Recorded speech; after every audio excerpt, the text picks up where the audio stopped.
žarnih grobovih in pa na tistih grobovih, kjer imamo res zelo malo prostora, se moramo z izborom rastlin in pa samo zasaditvijo še nekoliko bolj potruditi.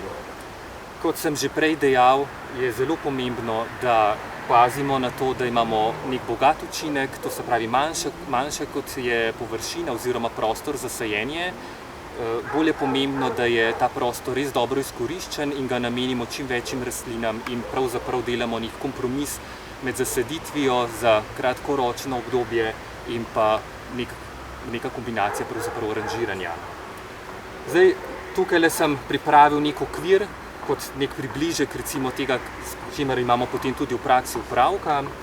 In sem se odločil za sledeče. Za zimzeleno jesensko vreso, ena od novejših sort, je v bistvu ta pravzaprav ne cvetoča oziroma zelo redko, kot vidimo, cvetoča sorta jesenske vrese, ki takole lepo tele poganke kot neke male cipresice poganja kvišku. In z njo bom ustvaril en tak majčken gozdiček takole v kotu.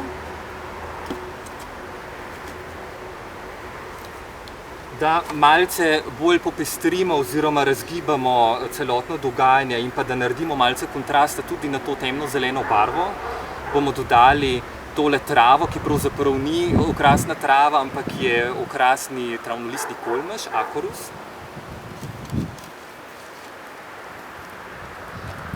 Potem sem se odločil v tem primeru za zlatorumene mačehe.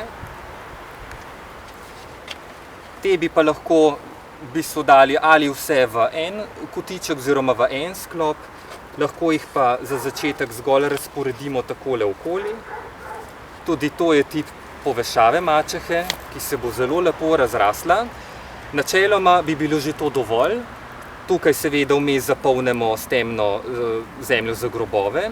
Če pa želimo res že takojšen polni efekt, pa lahko dodamo še tole rumeno-zeleno sagino, poponec ali po domače karmahek, da že takoj pravzaprav zapolnjamo celotno površino in naredimo še tu vmes med mačehami malce svetlega kontrasta. Tale kolmež pa bo v bistvu lepo deloval malce bolj zračno in da nekaj višine celotni zasaditvi.